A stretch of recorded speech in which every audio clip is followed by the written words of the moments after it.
If we want to, if we're going to be doing a special project, let's say with a company. And let's say the company's called, what's your company called? Blackboard. We're going to be doing a special project with Blackboard.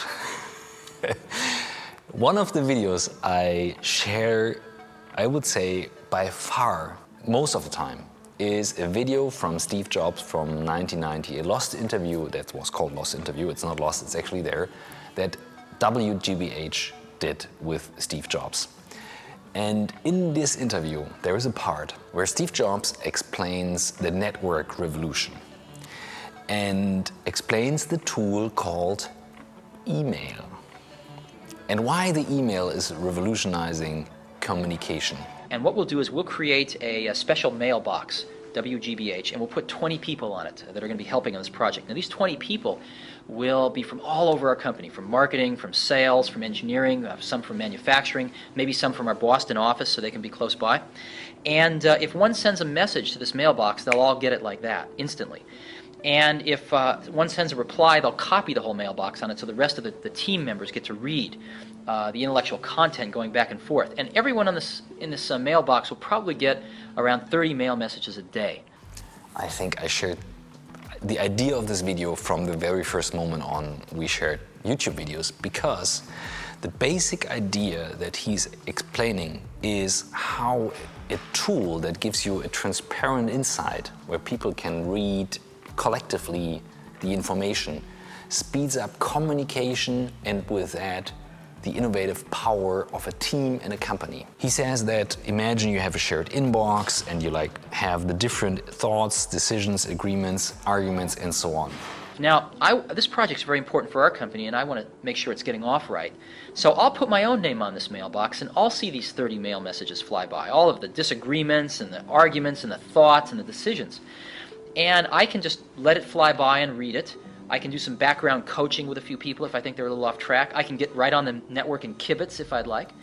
And after a month or so, when I know that it's going well, I can take my name off. And then he continues with a part and says, and as manager, I can see the thoughts, decisions, agreements, disagreements fly by. I can network and kibitz, so I can kind of talk to them, or I just let it fly by. Most of the companies we know never did that with the email, because we tend to use the tool as it comes. When we have a smartphone as a tool, we take it, we use by definition the sound, the ring, the notification that comes with it.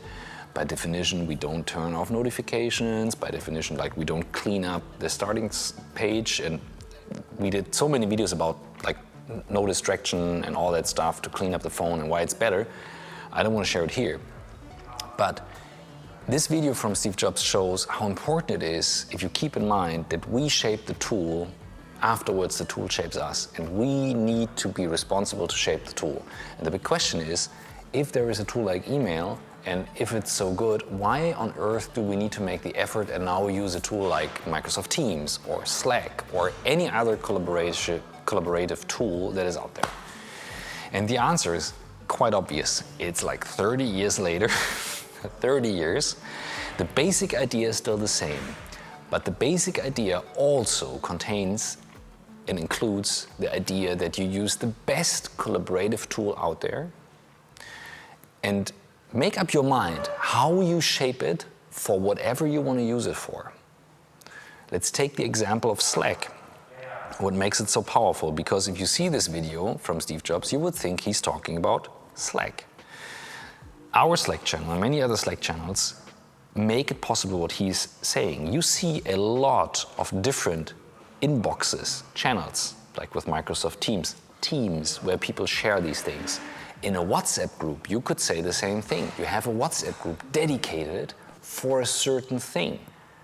What people tend to do is they keep a WhatsApp group for the family and post the stuff that comes in it. I would recommend not to join a family group. Maybe they hate me now for that, but I usually try to opt out of any family group on WhatsApp. But if you have a channel for a dedicated thing, an event or a client or a project or whatever, this is what you do and this is how you then communicate. So let's say let's go to our YouTube channel. that we have, where we share YouTube stuff.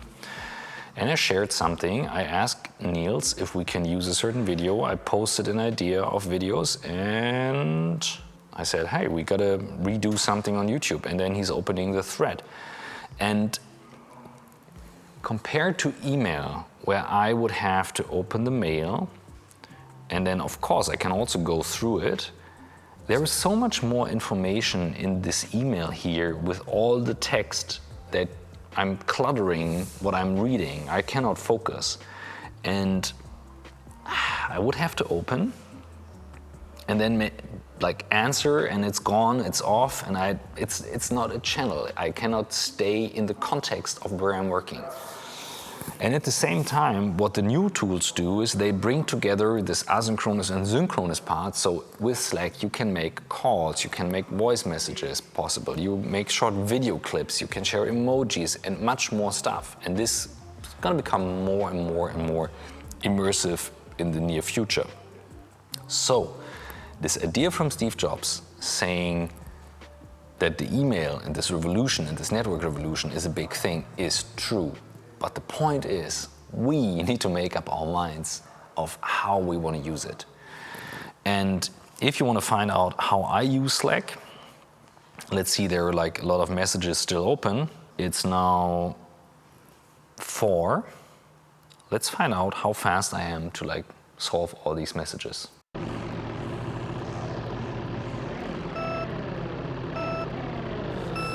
Just with the phone,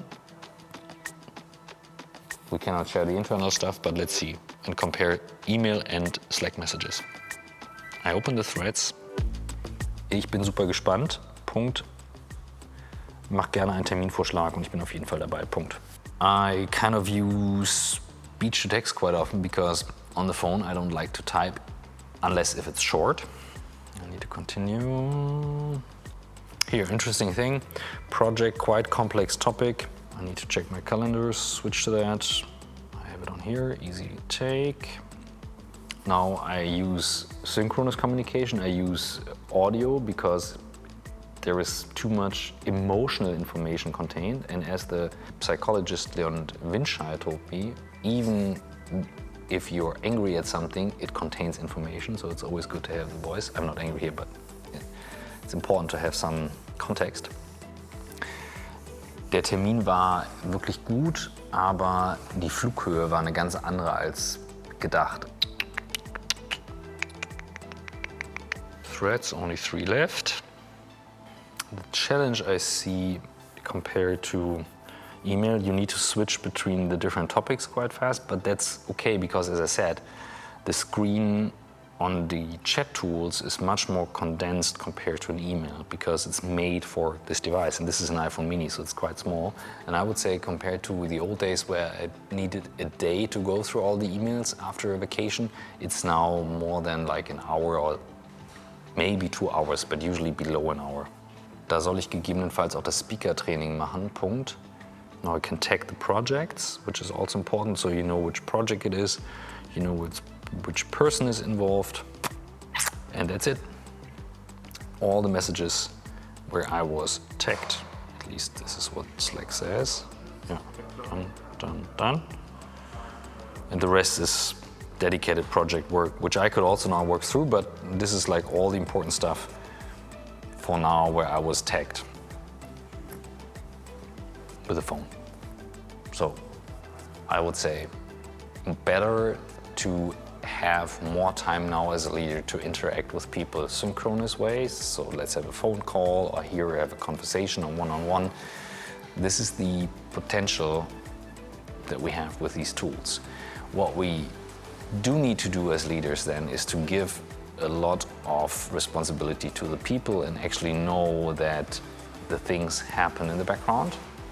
But this is a whole leadership discussion. I would say this is a transformation that is happening bit by bit and with the generation now coming in.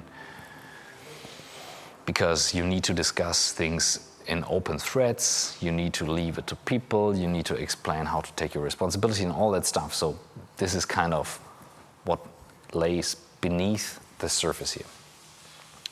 But this is why I love the Steve Jobs video, and I highly recommend watching it. So thank you, WGBH, for asking the question to Steve Jobs and actually doing this interview 30 years ago. You guys did a great job.